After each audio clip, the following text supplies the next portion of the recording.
শুক্রবার সরস্বতী পূজার দিন এই সময়ে বলা সকল প্রার্থনা, সকল মনের ইচ্ছা মা পূর্ণ করে।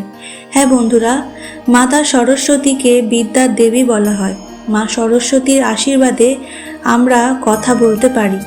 তাই বাড়ির বড়রা আমাদের বলে কখনো কারোর ব্যাপারে খারাপ কিছু বলতে নেই, কারণ এই পৃথিবীতে বহু মানুষ কথা বলতে পারে না।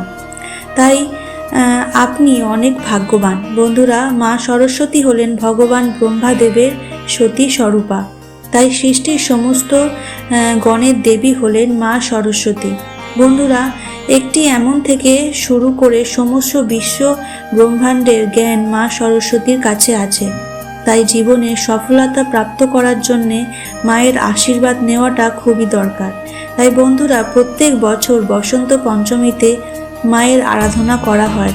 সমস্ত ভক্তরা মায়ের আশীর্বাদ প্রাপ্ত করার জন্য সকাল সকাল ঘুম থেকে উঠে গায়ে হলুদ লাগিয়ে স্নান করে মায়ের আরাধনা করে। কারণ যাদের মাথার উপরে মায়ের হাত রয়েছে তাদের মুখ দিয়ে বেরোনো প্রত্যেকটি শব্দ সকলে মন দিয়ে শোনে। ফলে চাকরি ব্যবসায় যারা থাকে তাদের কি কখনো থেমে থাকতে হয় না। খুব সহজেই তারা সফলতা অর্জন করে।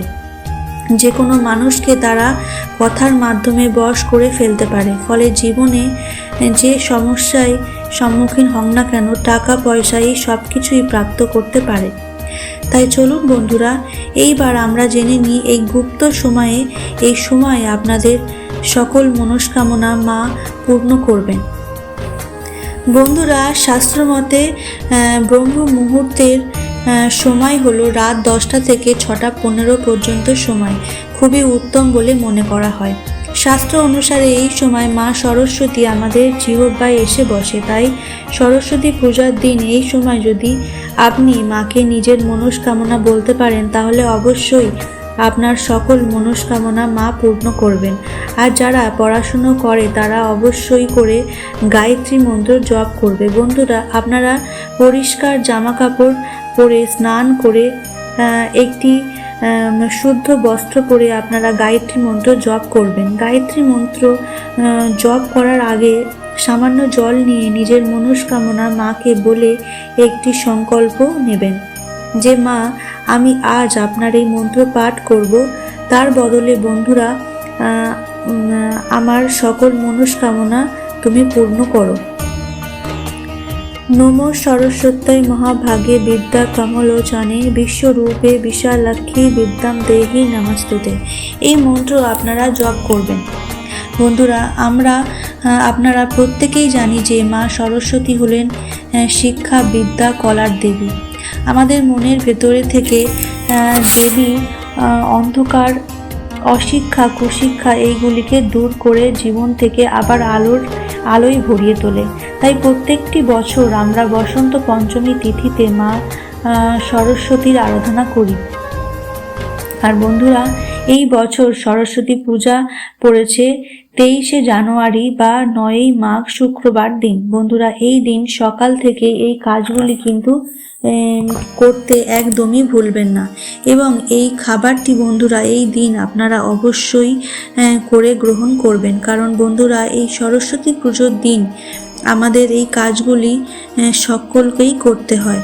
মানে এই খাবারটি আমাদের প্রত্যেককেই খেতে হয়। এটি আমাদের জীবন থেকে দুঃখ, কষ্ট, দুর্ভাগ্য নাশ তো হবেই, সেই সাথে সাথে সারা বছর সুখ, শান্তি, নিরোগ থাকতে পারবেন ও জীবনে সুখ, শান্তি, সৌভাগ্য জয় করবেন। এই দিন মাতা সরস্বতী আমাদের কাছে মর্তে আসেন পুজো নিতে। এই দিন ধরাধামে অবস্থান করেন দেবী বেদ প্রসদেবী মাতা বীণাপাণি। আমাদেরকে সে সুর, সঙ্গীত, বিদ্যা, বুদ্ধি ও জ্ঞান প্রদান করার জন্যে মর্তলোকে একদিনের জন্যে আবির্ভূতা হন।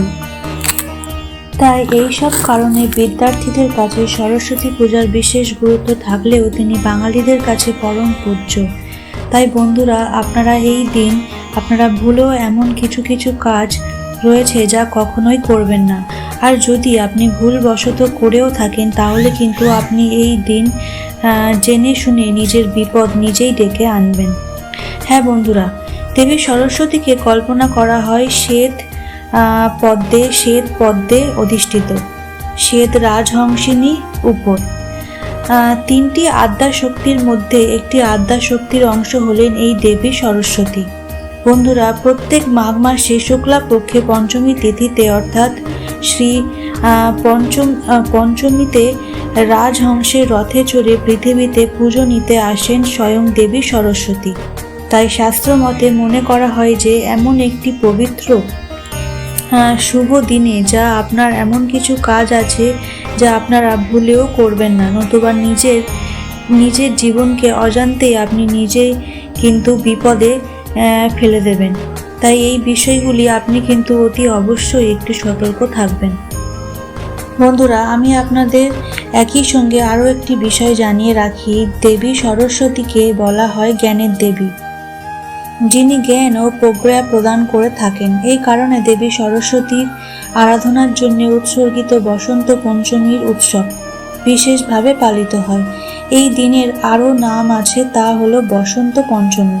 তাই এমন একটি গুরুত্বপূর্ণ শুভ দিনে আপনারা জেনে বুঝে বা না জেনে এমন কিছু কাজ করবেন না যার ফলে কিন্তু দেবী সরস্বতী আপনার প্রতি অত্যন্ত রাগান্বিত হবেন। এই বিষয়গুলি মাথায় রেখে আমি আপনাদের বিস্তারিত জানিয়ে দেব যে সরস্বতী পূজার দিন কোন কোন কাজ ভুলেও করবেন না এবং একই সঙ্গে কোন কোন কাজ আপনাদের এই দিন করণীয়। তাহলে চলুন বন্ধুরা মূল পর্বে যাওয়া যাক। তবে মূল পর্বে যাওয়ার আগে জয় মা সরস্বতী দেবীর জয় একটিবার লিখে দেবেন এবং আপনারা আপনাদের নিকটবর্তী বন্ধু বান্ধব আত্মীয় পরিজনদের সাথে ভিডিওটি শেয়ার করতে ভুলবেন না, যাতে তারাও এই ভিডিওটি দেখে কিছুটা উপকৃত হতে পারে। আমি সবার প্রথমে বলি যে পুজোর আগের দিন আমিষ খাবার বর্জন করবেন। হ্যাঁ বন্ধুরা, আপনারা সরস্বতী পুজোর আগের দিন কোনো মতেই আমিষ খাবার খাবেন না। মনে রাখবেন, আগের দিন আমিষ আহারের সাথে সাথে পুজোর দিন হলুদ ও নিম পাতা গায়ে মেখে স্নান করবেন। হ্যাঁ বন্ধুরা, কাঁচা হলুদ পেলে সেটি গায়ে মেখে স্নান করবেন। এটি করলে দেবী সরস্বতী তার প্রতি অতি প্রসন্ন হন এবং এরপর শুদ্ধ বস্ত্র পরিধান করে মায়ের কাছে রাখবেন আপনার পাঠ্যপুস্তক, দোয়াত, কলম এবং আপনাদের বাড়িতে যদি কোনো বাদ্যযন্ত্র থেকে থাকে সেই বাদ্যযন্ত্র। তাহলে বন্ধুরা, আজকের মতো ভিডিও এখানেই শেষ করছি। দেখা হবে আবার অন্য কোনো ভিডিওতে।